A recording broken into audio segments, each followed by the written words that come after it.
Hello दोस्तों, आज दिनांक 29 सितंबर 2024 दिन रविवार, अश्विन मास कृष्ण पक्ष द्वादशी। अब खबरें विस्तार से।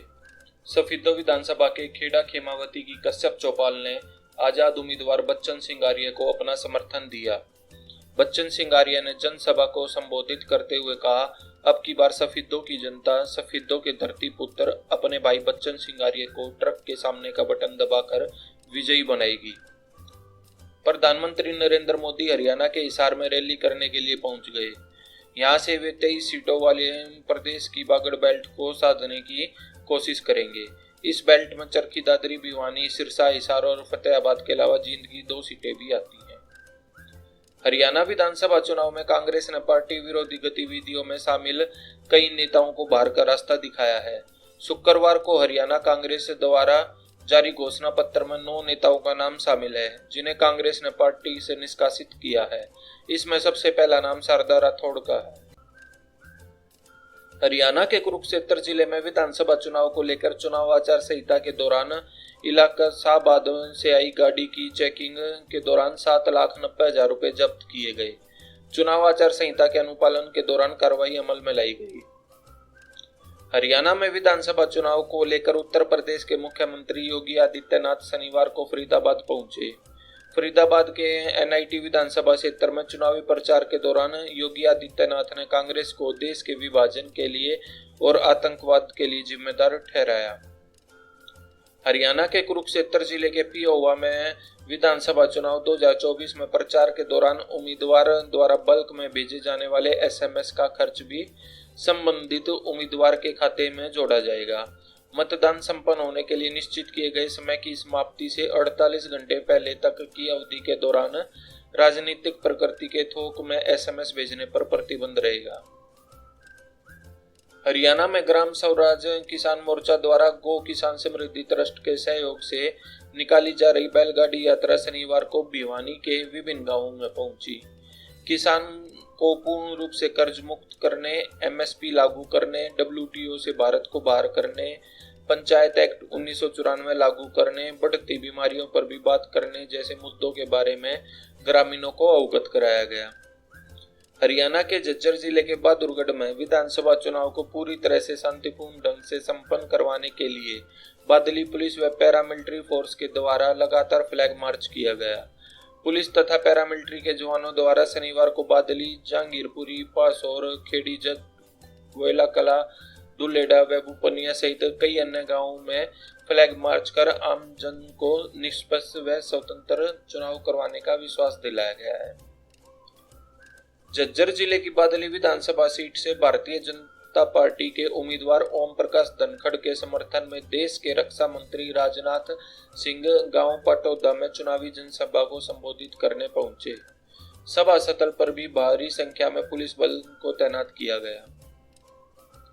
हरियाणा के कुरुक्षेत्र जिले के पिहोवा की नई सब्जी मंडी में परिवर्तन रैली का आयोजन किया गया, जिसमें मुख्य अतिथि के रूप में पूर्व मुख्यमंत्री भूपेंद्र सिंह हुड्डा पहुंचे, जिसमें सैकड़ों की संख्या में ट्रैक्टर, ट्रॉली, गाड़ियों व मोटरसाइकिल व अन्य वाहनों द्वारा काफिला निकाला जाएगा। गांव सरसा के लोगों ने बताया कि पिहोवा के पहले के भाजपा विधायक द्वारा हलके में कोई भी विकास कार्य नहीं किया गया।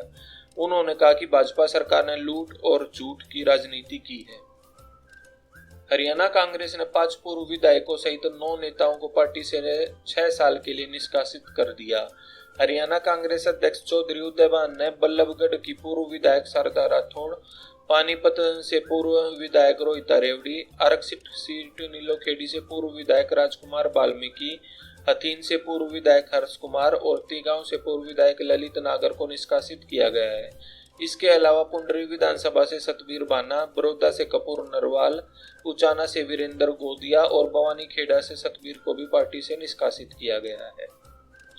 उत्तर प्रदेश के चकेरी में HAL से टटियन इन जनाका की और बदमाशों के जाने की सूचना पर पुलिस टीम ने घेराबंदी कर दी। यह देखे एक बदमाश ने पुलिस पर बम फेंक दिए, जिससे पुलिसकर्मी बाल बाल बचा। टीम ने 2 बदमाशों को दबोच लिया, जबकि तीसरा साथी फरार हो गया। दोनों के पास से 149 देसी बम, तमचे व 2 कारतूस बरामद हुए हैं। शनिवार को उन्हें जेल भेजा गया है।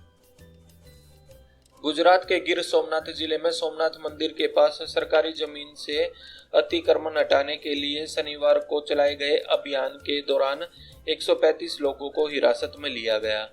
प्रशासन ने कहा कि इस अभियान के दौरान धार्मिक संरचनाओं और कंक्रीट के घरों को ध्वस्त कर दिया गया। 60 करोड़ रुपए मूल्य की लगभग 15 हेक्टेयर सरकारी भूमि को मुक्त कराया गया है। दिल्ली से न्यूयॉर्क जा रही एयर इंडिया की फ्लाइट के नाश्ते में एक कॉकरोच मिला। घटना 17 सितंबर की है। पैसेंजर महिला ने बताया कि उन्हें और उनके 2 साल के बेटे को फूड पॉइजनिंग हुई। अब वे एयर इंडिया की फ्लाइट से सफर नहीं करेंगी। एयर इंडिया ने मामले को लेकर माफी मांगी है। मुख्य चुनाव आयुक्त राजीव कुमार ने 28 सितंबर को महाराष्ट्र विधानसभा चुनाव की तैयारियों को लेकर प्रेस कॉन्फ्रेंस की।